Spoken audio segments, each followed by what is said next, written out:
Thank you very much, everyone. Welcome. I'm going to talk about alcohol withdrawal today.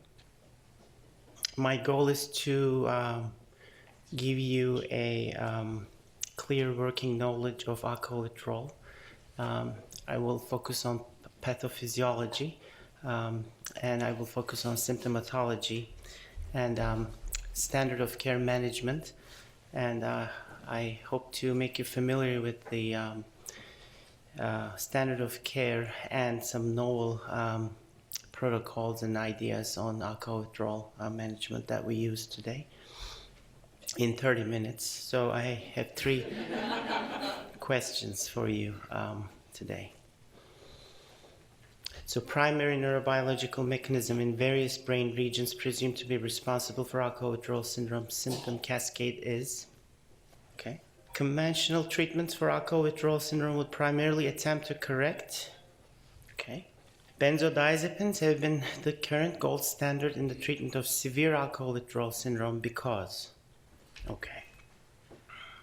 Alcohol withdrawal syndrome is, as you know, it's something that we deal with every day in the hospital, in the emergency room, and it's responsible for almost 2 million deaths per year in the United States. Just want to focus on the pathophysiology. So just trying to make it very simple.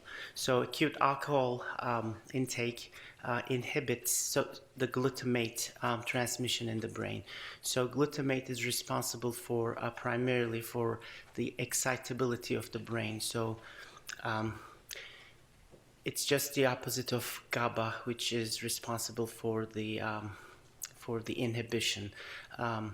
So there's a perfect balance of these two. Of course, this is way more complicated than that, but for the sake of alcohol withdrawal pathophysiology, we're going to focus on these 2 primary mechanisms. So, when you take alcohol, it instantly inhibits the glutamate system and transmission, which pretty much pushes the brake in the brain in various areas that we're not sure yet. We know, but it's not consistently shown.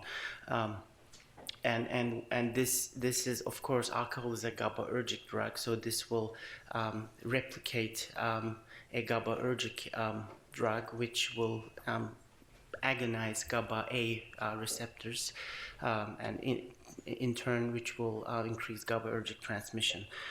So chronic alcohol intake, it will